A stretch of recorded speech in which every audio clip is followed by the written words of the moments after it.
क'क्राझार जिल्ला बर' थुनलाइ आफादनि बारग' आफादगिरि आरो दासान्दि मिरु बर' थुनलाइ आफादनि सोद्रोमा बानेश्वर बसुमतारीनि आंगोनि बिसि प्रतिमा बसुमतारीया एक्सनेल हेमोlytic ammonia आरो बायदि गोब्राबथार बेरामाव गोग्लैनानै कुचबिहारनि डक्टर पि.के. हस्पिटालाव थांनाय 1 डिसेम्बर 2023 खालारनिफ्रायनो आइसिइउआव फाहामथाय लागासिनो दङ। बे गोलाव सम फाहामथाय होबोनायनि जाहोनाव नखराव दा रांखावरिनि आंखाल जानानै दङ। बेनिखायनो नखरनिफ्राय बे फाहामथायाव हेफाजाब होनो थाखाय गोसो गुदुं आरो अनसुला रायजो राजानिफ्राय जा हायो अनसुंथाइ हरनो थाखाय खावलायदों आरो लोगोसे बिटिसि सोरखार आरो आसाम सोरखारनिफ्रायबो अनसुंथाइ हरनो थाखाय नखरनिया गुरैयै खावलायहरदों।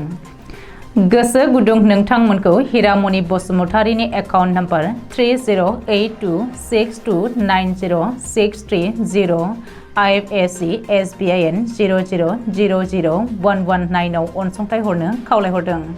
लोगोसे बांसिनै मिथिनो थाखाय 8473883476 जानबुं नम्बराव खौरां लाहरनो हागोन।